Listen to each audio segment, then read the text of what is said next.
ಕಟ್ಟುವೆವು ನಾವು ಹೊಸ ನಾಡೊಂದನು ರಸದ ಬೀಡೊಂದನು.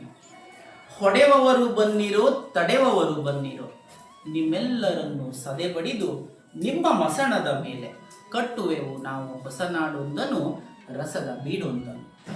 ಈ ಕವನವನ್ನು ಕೇಳಿದಾಗ ನಮ್ಮೆಲ್ಲರಿಗೂ ನೆನಪಾಗುವುದೇ ಭಾರತದ ಸ್ವಾತಂತ್ರ್ಯ ಸಂಗ್ರಾಮ. ಬಂಧುಗಳೇ, ಭಾರತ ಸ್ವಾತಂತ್ರ್ಯ ಸಂಗ್ರಾಮದಲ್ಲಿ ಸಾವಿರಾರು ಸೇನಾನಿಗಳು, ವೀರರು ಹುತಾತ್ಮರಾಗಿರುವ ಕಥೆಯನ್ನು ನಾವೆಲ್ಲ ಕೇಳಿದ್ದೇವೆ. ನಾನಿವತ್ತು ನಿಮ್ಮ ಜೊತೆಗೆ ಹಂಚಿಕೊಳ್ಳಿಕ್ಕೆ ಹೋಗ್ತಾ ಇರುವಂತಹ ಘಟನೆ ಭಾರತ ಸ್ವಾತಂತ್ರ್ಯ ಸಂಗ್ರಾಮದಲ್ಲಿ ಅತ್ಯಂತ ಚಿಕ್ಕ ವಯಸ್ಸಿನಲ್ಲಿ ಹುತಾತ್ಮನಾಗಿರುವಂತಹ ಬಾಜಿ ರಾವತ್ ಎನ್ನುವಂತಹ ಒಬ್ಬ ವೀರ ಬಾಲಕನ ಕತೆ. ಬಂಧುಗಳೇ, 1938 ಅಕ್ಟೋಬರ್ 11ರಂದು ನಡೆದಂತಹ ಘಟನೆ ಇದು.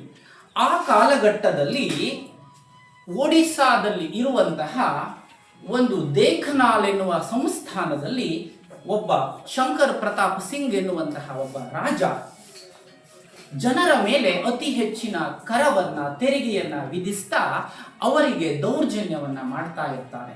ಅವರ ಜೊತೆಗೂಡಿ ಬ್ರಿಟಿಷರು ಕೂಡ ಆ ಹಳ್ಳಿಯ ಜನರನ್ನ ದೌರ್ಜನ್ಯ ಮಾಡ್ತಾ ಇರುವಾಗ ನೀಲಕಂಠಪುರ ಎನ್ನುವಂತಹ ಒಂದು ಊರಿನಲ್ಲಿ 1938 ಅಕ್ಟೋಬರ್ 11ನೇ ತಾರೀಕಿಗೆ ಅಲ್ಲಿ ಪ್ರಜಾಮಂಡಲ ಎನ್ನುವಂತಹ ಒಂದು ಸಂಘಟನೆಯಲ್ಲಿ ಆ ಊರಿನ ಜನ ಚಳುವಳಿ ಮಾಡ್ತಾ ಇರ್ತಾರೆ. ಆ ಚಳುವಳಿ ಮಾಡ್ತಾ ಇರುವಂತಹ ಸಂದರ್ಭದಲ್ಲಿ ಬ್ರಿಟಿಷರು ಅವರ ಸೈನ್ಯದೊಂದಿಗೆ ಅಲ್ಲಿಗೆ ಬಂದು ಅಲ್ಲಿರುವಂತಹ ಆ ಚಳುವಳಿಗಾರರ ಮೇಲೆ ಬಂದೂಕುಗಳ ಸುರಿಮಳೆಯನ್ನ ಮಾಡ್ತಾರೆ. ಸುಮಾರು ಒಂದು 7-8 ಜನ ಹುತಾತ್ಮರಾದಾಗ ಅಲ್ಲಿ ದಂಗೆ ಎದ್ದೇಳುತ್ತೆ. ಆ ಪ್ರಜಾಮಂಡಲದ ಎಲ್ಲ ಯುವಕರು ಕೂಡ ಬ್ರಿಟಿಷ್ ಸೈನ್ಯವನ್ನ ಆಕ್ರಮಣ ಮಾಡ್ತಾರೆ. ಆಗ ಅವರು ಅದನ್ನು ತಪ್ಪಿಸ್ಕೋಬೇಕು ಅಂತ ಹೇಳಿದ್ರೆ ಆ ನೀಲಕಂಠಪುರ ಏನಿದೆ ಬ್ರಾಹ್ಮಣಿ ಎನ್ನುವ ಒಂದು ನದಿಯ ದಡದಲ್ಲಿರುತ್ತೆ.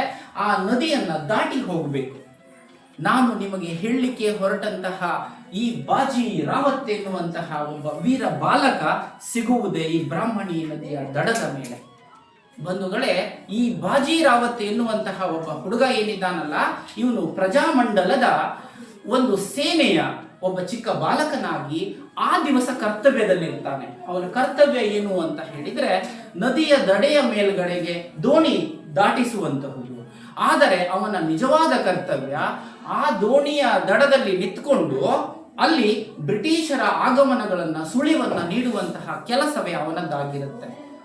ಈ ಬ್ರಿಟಿಷರು ತಮ್ಮ ಪ್ರಜಾಮಂಡಲದ ಕೆಲವು ಜನರನ್ನ ಹತ್ಯೆ ಮಾಡಿ ಬರ್ತಾ ಇರುವ ಸುದ್ದಿಯನ್ನ ಕೇಳಿರುವಂತಹ ಈ ಬಾಜಿ ರಾವತ್ ಆ ದೋಣಿಯನ್ನ ದಾಟಲಿಕ್ಕೆ ಈ ಬ್ರಿಟಿಷ್ ಸೈನ್ಯಕ್ಕೆ ಬಿಡುವುದಿಲ್ಲ.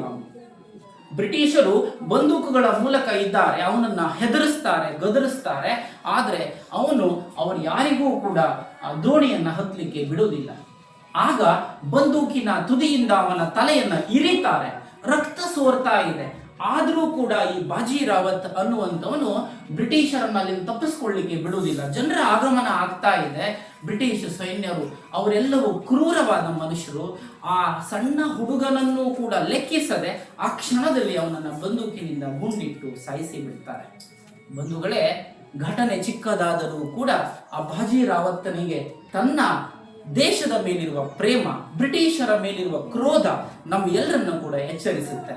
ಇಷ್ಟು ಸಣ್ಣ ವಯಸ್ಸಿನಲ್ಲಿ ಆ ಬ್ರಿಟಿಷರ ಸೈನ್ಯಕ್ಕೆ ಎದೆಗಟ್ಟಿ ನಿಂತು ಈ ಬ್ರಿಟಿಷ್ ಸೈನ್ಯದ ವಿರುದ್ಧ ಜೋರಾಗಿ, ಕ್ರೂರವಾಗಿ ಅವರನ್ನ ಸಂಭಾಳಿಸ್ತಾ ಆ ಊರಿನ ಎಲ್ಲ ಜನರು ಹತ್ತಿರ ಬರುವಾಗ ಬ್ರಿಟಿಷ್ ಸೈನ್ಯದ 5-6 ಸೈನಿಕರು ಕೂಡ ಹತ್ಯೆಯಾಗ್ತಾರೆ.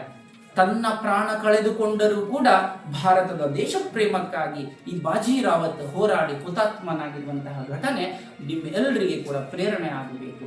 ಸ್ವಾತಂತ್ರ್ಯೋತ್ಸವದ ಈ ಸಂದರ್ಭದಲ್ಲಿ ಅನೇಕ ಇಂತಹ ಘಟನೆಗಳನ್ನು ನಾವೆಲ್ಲ ತಿಳ್ಕೊಳ್ಳೋಣ, ದೇಶಕ್ಕಾಗಿ ಬದುಕೋಣ. ಧನ್ಯವಾದಗಳು.